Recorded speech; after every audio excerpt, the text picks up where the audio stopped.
you own a firm, like the best way to make your life easier is to train your people, build them, and so they can take work off of your plate, Yeah, and build a culture that they want to stay in. And I think that it's a simple thing that, again, we get so caught up in our own business that it just becomes normal and we don't think about it. And then we train, some people up and they leave and it keeps happening. And it's like, well, why are they leaving? It's like, well, why would they stay? Yeah. What are you off? What are you doing to keep them? I think, that firm culture, it's like it could be an upward spiral or a downward spiral. I'm Brandon Poe, and this is the Accountant's Flight Plan podcast, where you can enjoy engaging conversations about mergers and acquisitions and accounting practice management. Listen in on strategies to build a more fun and valuable accounting firm. Welcome to the Accountant's Flight Plan podcast. I'm excited to have a repeat guest on today, Nick Sinclair. He's been with us before. He is, just a little bit about him again. He is an industry-leading speaker on accounting outsourcing. He founded TOA Global in 2013 to address the most common pain points accounting and bookkeeping firms face, which is people, right? Capacity, profitability, and time. So now, as chairman of one of the fastest growing accounting outsourcing companies in the world, he is an in-demand speaker.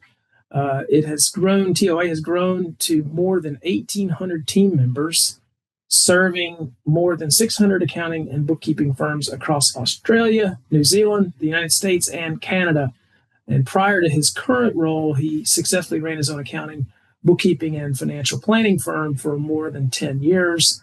He's also been nominated for many industry and leadership awards and has sat on several boards and committees, the most recent being the Entrepreneurs Organization, the EO, as the learning director for, what is APAC, Nick? Asia Pacific. Asia Pacific, okay. As well as the EO Brisbane board for 2.5 years. And I think that's might be how we got connected originally, was through EO. Some of you listeners might know I'm past president of EO Charleston, and EO is a great organization. If you hadn't heard of it, check it out. Well, welcome, Nick. Welcome back, I should say. Thanks for having me. Excited to be here again. Yeah. All right, let's kick it off with I'd love to know how you built your story about how you built TOA. Yeah, well, it was TOA, I'll say, it was never meant to be a business. I ran my own financial planning and accounting business and just, we were fast growing, struggling with growth. I actually went to the Philippines for our global leadership conference as part of EO. And I'd never been in the Philippines, to be honest. I'd never really paid any attention or knew much about it at all. But I got on the plane, landed there, spent the 3 days at the leadership conference with EO, learning how to be a board member. And then one of our actual members from our Brisbane chapter had an office there, and he invited us to come have a look. So I went and had a look, and he was a removalist company and largest in Australia. And he basically said, look, where 3,000 homes are listed for sale or for rent every year or every day in Australia, and as soon as they're listed for rent or for sale, we're in contact with them within 24 hours. And he showed us the marketing team he'd built there. His sales team, his outbound sales team, were outperforming the Australian call centers. And I looked at it and went, the access to talent is just, there's so much of it. This could be the thing that helps me. So I ended up building a team where he had within the same company he was using, and that worked really well, except I had pretty large turnover. I went back to Australia though and told my general manager that, we're going to build a team in the Philippines, and she said, Nick, there's no way in the world that's going to happen. She was very patriotic, very Australian, keep jobs in Australia. She basically said, Nick, I'll leave and I'll take all the leaders with me if that's the case, because we don't agree with moving jobs overseas. And I said, well, we can't find the team here. She said, doesn't matter. She said, if you want to run it as a side project because you'll get bored of it, then you go and do that. So I owned the business, but my leader was telling me this, and she ran the business day to day. So I was like, all right, well, I'll set it up. I'll build out a marketing team. I'll start a bookkeeping division. We'll offer bookkeeping at $20 an hour and see what happens. We're using Practice Ignition, so we were one of the first users of that, or now called Ignition. So we basically set up these service packages on our website, people would be buying it 24 hours a day, would wake up in the morning and there'd be new sales, new clients coming in. Yeah.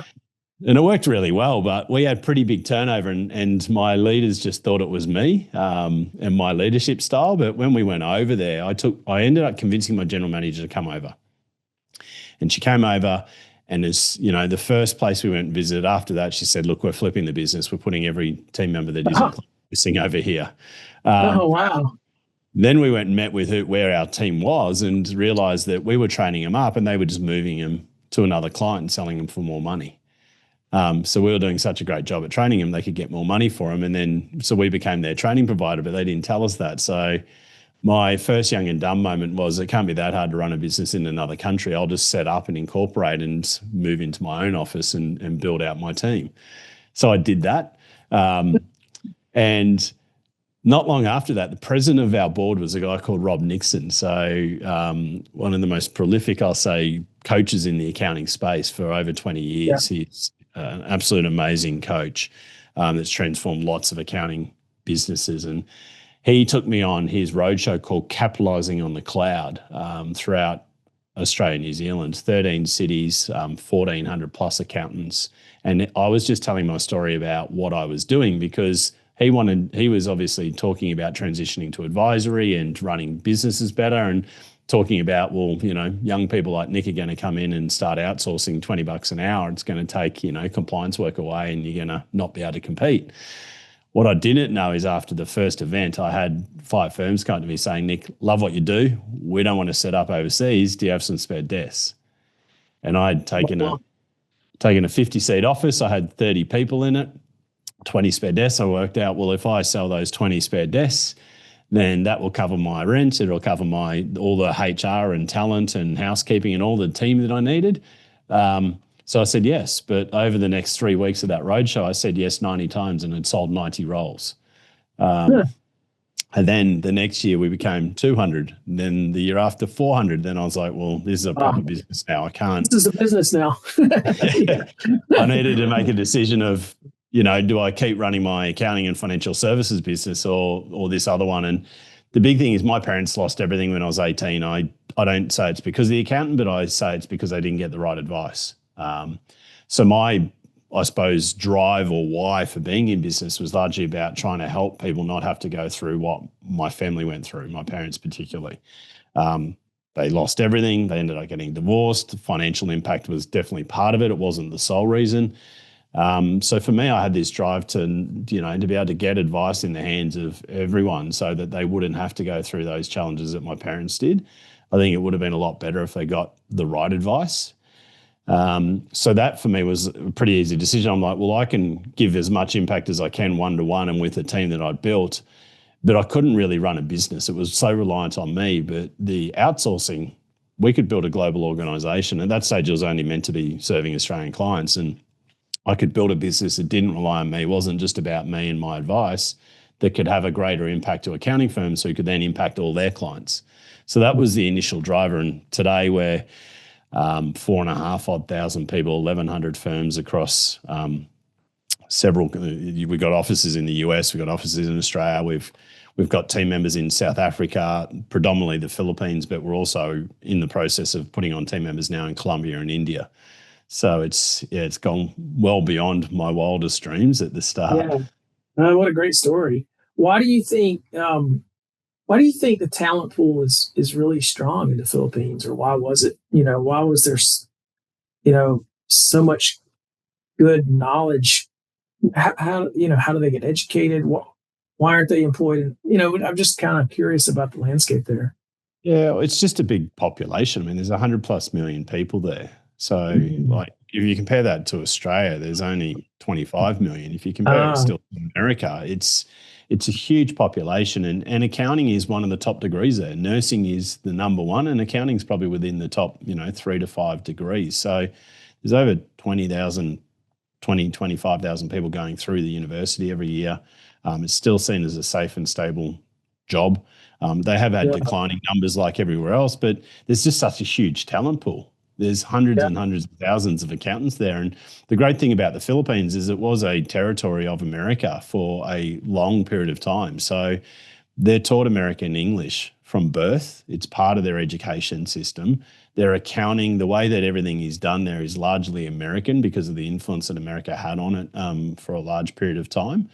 So there's a lot of strong points that are aligned to, I suppose, the West being America, and then that flows on to Australia, New Zealand, and Canada and other countries. And out of all of Asia, they're written and spoken is some of the what I call cleanest and best. But then you look at places like we've got teams in India, for example, and more than 100 million people live there, and there's a huge talent pool. Colombia, South Africa. There's accounting in these developing countries is significantly more highly rated than what it is, I think, in the Western countries. There's more prestige to it still, and so there's just by sheer numbers, there's just huge amounts of people that want to do it, and an international career for them is a great thing, So interesting, Well, in terms of like people plans, I know that's I talk to accounting firm owners all the time, and it's almost every conversation I have is, our main bottleneck is people. We can't grow our firm. We just don't have the capacity. So how does a people plan help? Why should every accounting firm have a people plan?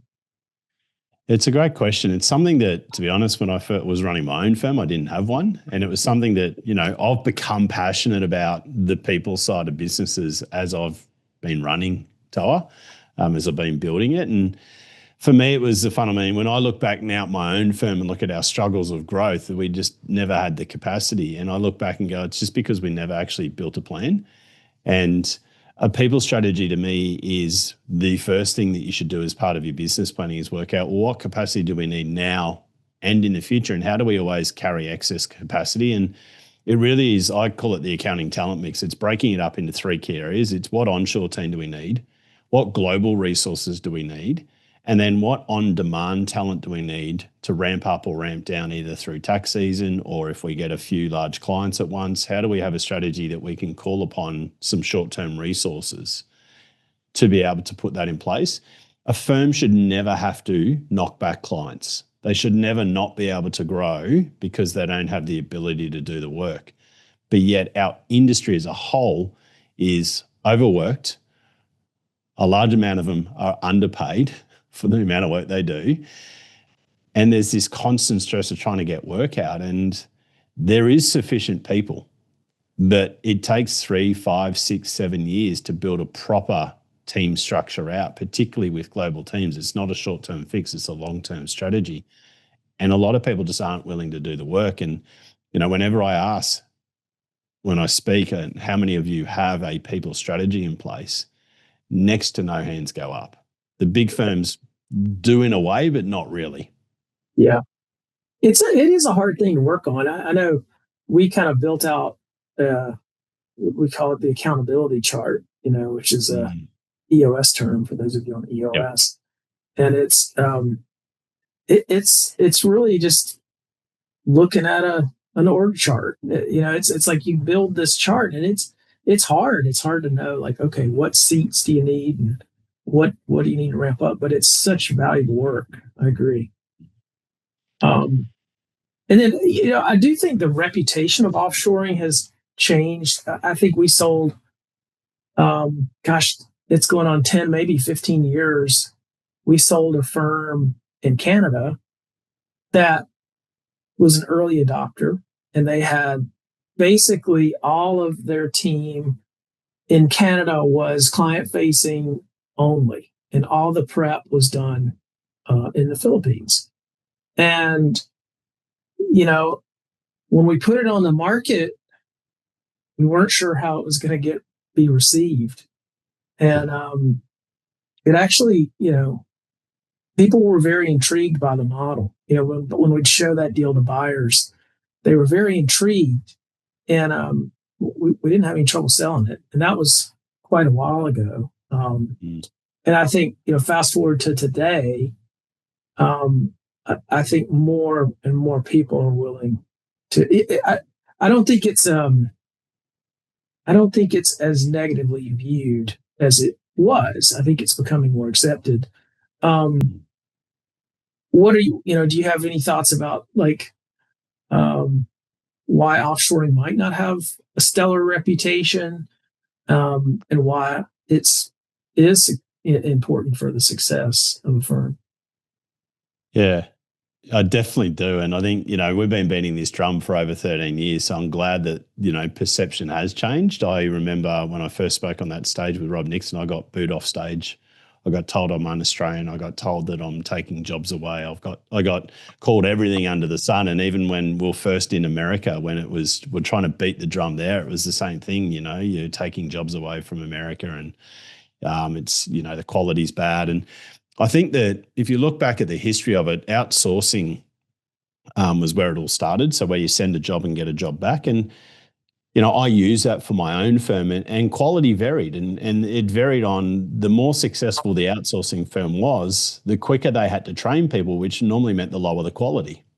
Because it's like with any accounting firm, if you're growing really fast, you need to chuck more resources at it.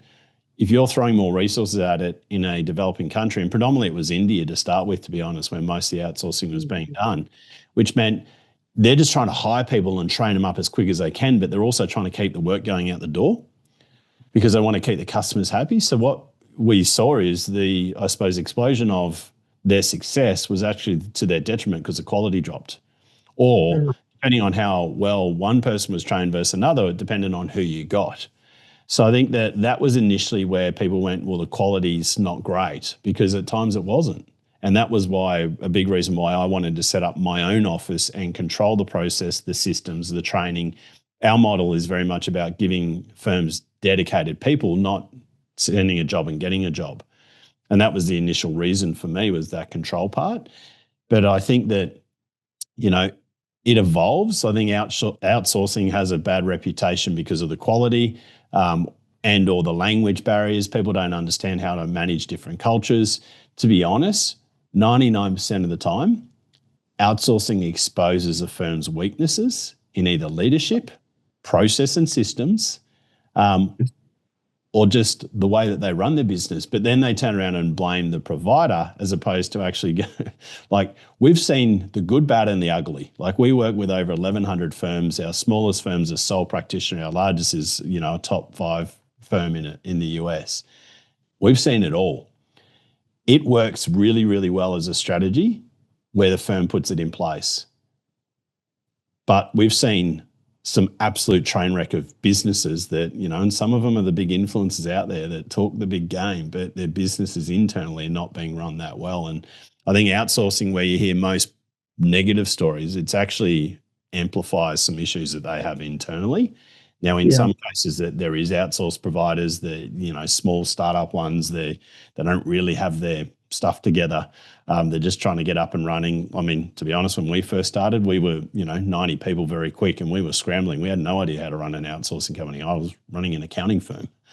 So you live and you learn. So there is some of that side of it. I'm not saying it's all firms, but I think outsourcing, it does have a bad rep. I think also around taking the jobs away. But there's some data that we've seen, and this is something that I've been championing for a long time, is that it actually accelerates careers locally. And the Big Four transparency, I forget, they've got some data that shows firms that are outsourcing the acceleration in salaries of the local teams because of that. And I think that for me is always, for me, it's about how do we accelerate the careers of local people. It's not taking it away. It's not taking opportunities away. I mean, the funny one, I'll leave this last one around offshoring, always gets blamed for the reason why we have no graduates coming through. And I'm like, if you look at all of the cloud technology, it's taken away about 30 to 40% of the data entry basic work that graduates used to do. Outsourcing doesn't have that big of an impact. I'd love for it to have, but it doesn't. And then the second of that is, small firms don't want graduates, so they don't bring them on. They rely on the big firms. The big firms aren't taking as many these days, so there's not as many. But they all turn around, and generally outsourcing gets blamed for that. So I think that we're the easy child to pick on, because it's, outsourcing is the reason for everything. Yeah. We have a fast-growing CPA firm for sale based in South Carolina. The owner is willing to stay on for 10 plus years to run and grow the firm, which services high net worth clients. The asking price is $10 million and the listing ID is SC2038. Visit PoGroupAdvisors.com to learn more. No, I like what you say about accelerating careers of people locally, because it's completely frees them up to do higher level work. Which is the same argument for technology and kind of automations and things. So interesting. I mean, you've said people are accounting firms' product, and can you elaborate on that? Yeah, I'm massive. Yeah, I do think that people are the product. I mean, at the end of the day, accounting is a human-based business. As much automation comes in, pretty much every tax act, everything we do is available online. So why do clients come to us? And it's the human connection, it's the relationship, the explanation that we give, the hand-holding that we provide, the expert advice they can actually get from like ChatGPT these days. Yeah. So I have always said that people are the product, and now I think moving into the future industry in the next 5, 10, 15, 20 years, I think that the human connection part is going to be the differentiation and the reason why we're still in business and it's not completely automated and gone. So to have human connection, you need people, and people are your product. Yeah. And I think that's a huge part of, we're in a service-based business, which is a relationship-based business. And that's why, if we don't have the right people, the firms that win are the ones that have the best talent. Yeah. What that reminds me of, I think Jeff Bezos was in an interview one time and was asked a question about, what's changing. He goes, maybe the more important question is what's not going to change? What is going to be a constant?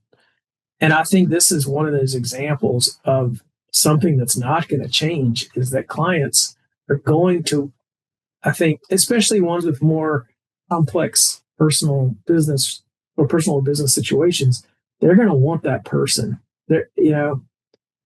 I just don't see that changing.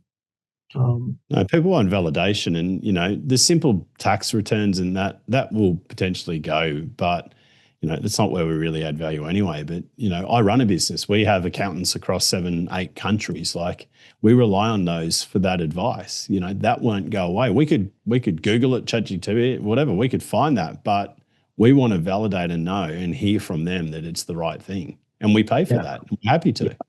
Yeah.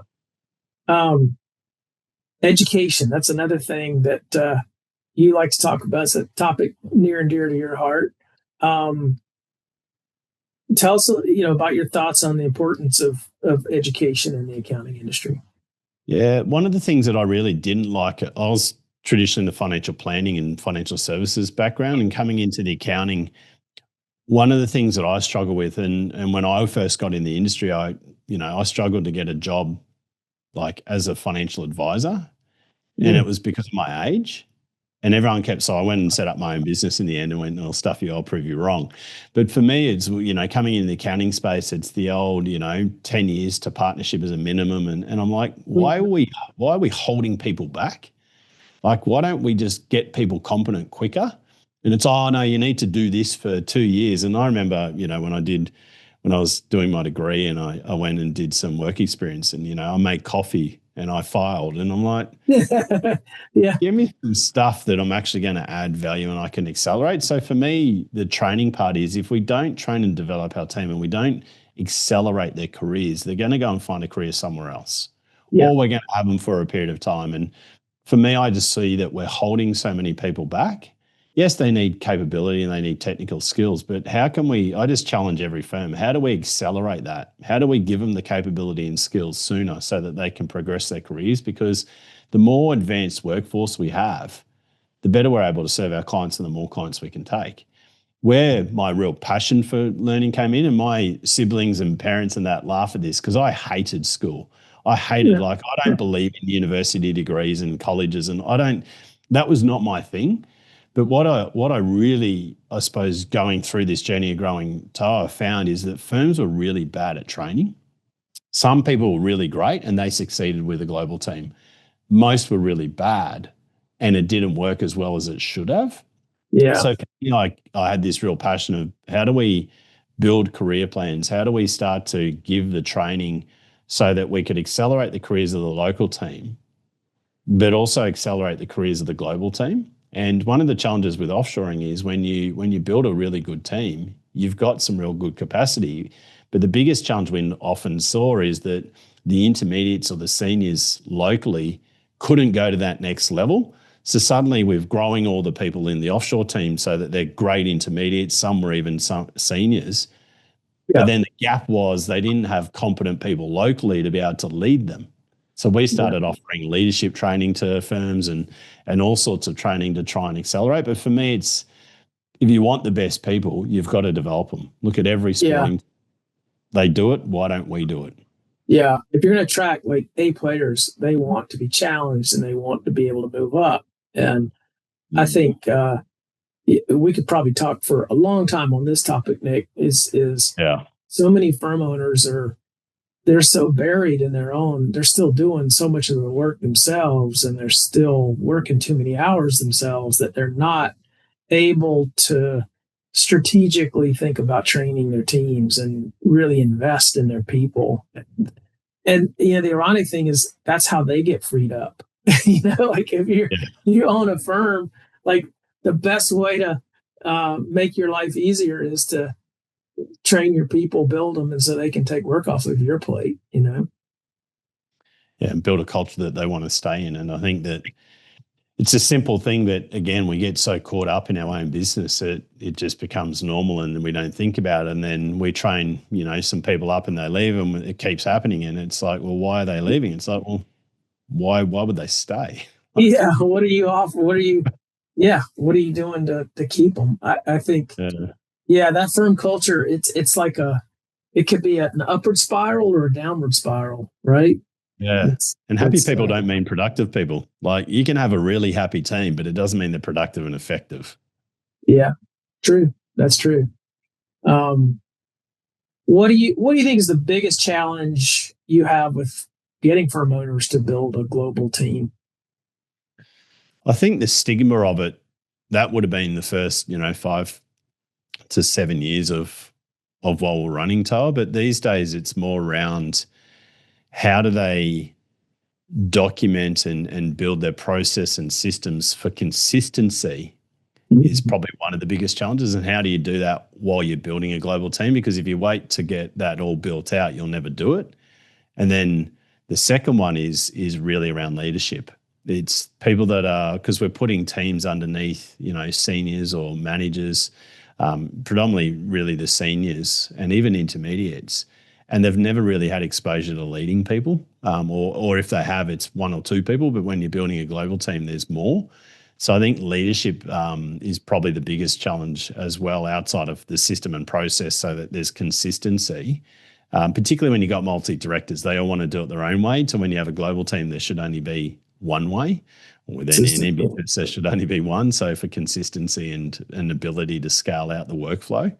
I'd say workflow, and then the secondary one being leadership capability or skills for people to lead teams that are leading teams probably earlier in their career than they would have traditionally.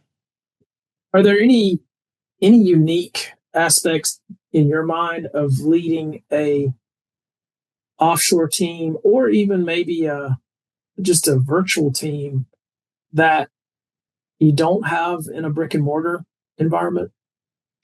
The global team is the definite part of the global team is around culture, meaning the culture of that country. The culture of India, for example, is very different to the culture in the Philippines.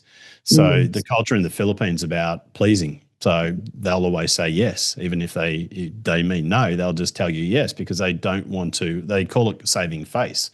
They don't want to say no because it looks bad. So they'll just say yes, and then they'll try and work it out even if they can't. So you've got a culture of that. In India, you've got a culture of hierarchy. So you've got, people that will only work in manager level roles because that's their family status. It's like, but you've got to start lower. So understanding each of these culture. And, if you get a Philippines team and then you just speed, train them, and then you go, do you understand? They'll be like, yep. And then you come back 3 hours later and nothing's been done. You're like, what's going on? Like, so, and they want to save face. They don't want to let you down. And then if you were to, and again, leadership styles, if you're passive aggressive, and you may not be meaning to, but if you basically tell them that that's not acceptable, blah, blah, they'll just not turn up tomorrow. They'll never come back.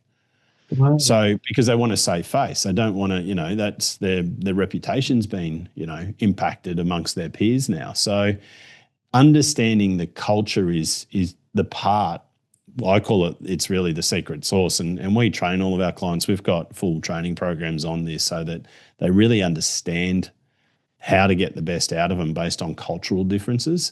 Just even little things like bonuses. If you pay a Filipino a bonus, the majority of our team members that work for us are the primary income earners for their family. So if you pay a bonus, it goes to the family, and the matriarch of the family then distributes the money across the family.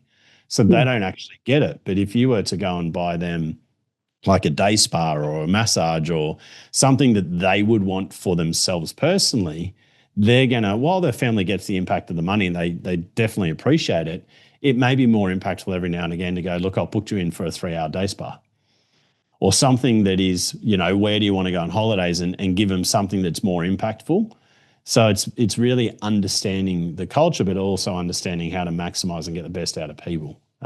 Money for some is more important than a day spa, but for others, it's like, I just need a break from the family, the kids, the work, everything. Just get me some doubt. They would love that. So I think, it's all of those things that when you're outsourcing, you don't think about that. And I think that even flows on to when you're managing a team locally, is truly understanding your people, understanding what drives them, understanding the things that, they're dealing with. I've had a team member of ours in Australia that, a single mum for 7 years, she worked with us, and, there was no one else to get the kids sometimes. So she had to go. Or if the kids were sick, she had to go. But, some people would be like, no, you can't leave. It's like, no. You need to be flexible. She always put the work in. She always worked outside of the hours, but understanding the individual and the flexibility that is needed is different with everyone. Yeah. Interesting. Well, good stuff. I got 2 more closing questions. We're kind of getting towards the end here. What has been, one of the more memorable or maybe even outrageous experiences you've had in your career? I've had so many. Lots of stories. How you started TOA was was one of those. We could put that one in this answer. I got lots ones traveling with clients and that, but probably not appropriate for this. I'd say the one that's probably the most memorable for me is honestly, we run a conference every year called TOACon, where we get our clients there and we bring in guest speakers. It's 2 days of just it's like EO conferences, just world-class speakers that have got nothing to do with accounting. And I brought in probably one of the best sporting coaches in Australia. My grandfather has idolized and watched this coach his whole career. My grandfather's, in his 90s. And I was able to get him to meet his idol, which is this coach, a couple of years ago. And that for me, when I look at, it's not outrageous. It's nothing to do with really anything other than for me to be able to get him to meet his idol in his 90s and just see how he felt from that just gives me goosebumps thinking about every time. So that's cool. Business allows us to be able to do some cool things, but I've got lots of stuff I just wouldn't tell on this podcast though. Yeah. What was your grandfather's reaction like? Stunned is probably the word. He didn't know how to react. I mean, it was like a kid seeing his idol, but seeing a 90-year-old and see someone. I mean, he followed the sporting team that this guy coached for 15 years. He was a life member of the club. He went to every single game, every single week of the season. He was like, he'd idolized this. Like for a long time. So to meet one of his heroes in life in his 90s was, it was pretty cool. That's pretty cool. All right, last question. Book recommendation. What do you have for our guest today? Just move my head for those watching it on camera. Dan Martell's Buy Back Your Time. Right at the top for anyone that can see it. The blue one. Who wrote that book? Dan Martell. I've heard of this book. Yeah, buy back your time. Yeah, buy back your time. I've had an EA for a long time, and I thought I was pretty good at maximizing my time. My diary is normally 18 months in advance. I'm very structured. I'm organized. Then Martell kicked me in the butt when I read this book. I've gone and done masterminds, mentoring, coaching, and everything with him. I've spent a good amount of money since I read this book. But yeah, if you haven't read it, I'd highly recommend it. I'm gonna read that one. Yeah, it's a game changer. Yeah, I'm gonna check that out. All right, awesome, Nick. Always fun. Always enjoy having you on. Thanks for coming. Appreciate you having me on again, and yeah, always love doing these with you. Where, if people want to follow you or check you out online, what's the best way? Across all social media platforms, whatever is your preference. I'm on pretty much all of them. So yeah, across all social media, reach out and say hi. Love talking to people. Cool. All right. Thanks, Nick. Thanks, Brandon. Thanks for listening to the Accountant's Flight Plan podcast. You can keep the momentum going by subscribing and sharing your thoughts with us. Visit our website at pogroupadvisors.com for more resources, and tune in next time for more exciting conversations like this one. This podcast was produced and edited by Liesl Epps of Po Group Advisors. Thanks for listening.